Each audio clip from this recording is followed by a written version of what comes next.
بسم الله الرحمن الرحيم. أكلتنا اليوم طيبة، مكونات سهلة. عندي كوب سبانخ، بطاطا مسلوقة، دجاج مسلوق ومقطع صغير، علبة كريمة وأجبان.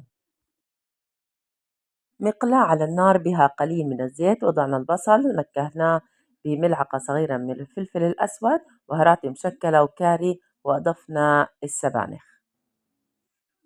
أضفنا الملح وتركناه حتى ينشف ويستوي، وبعدين وضعنا كوب من الكريمة، خليناه يغلي أول غلوة، وهيك عندي السبانخ جاهز.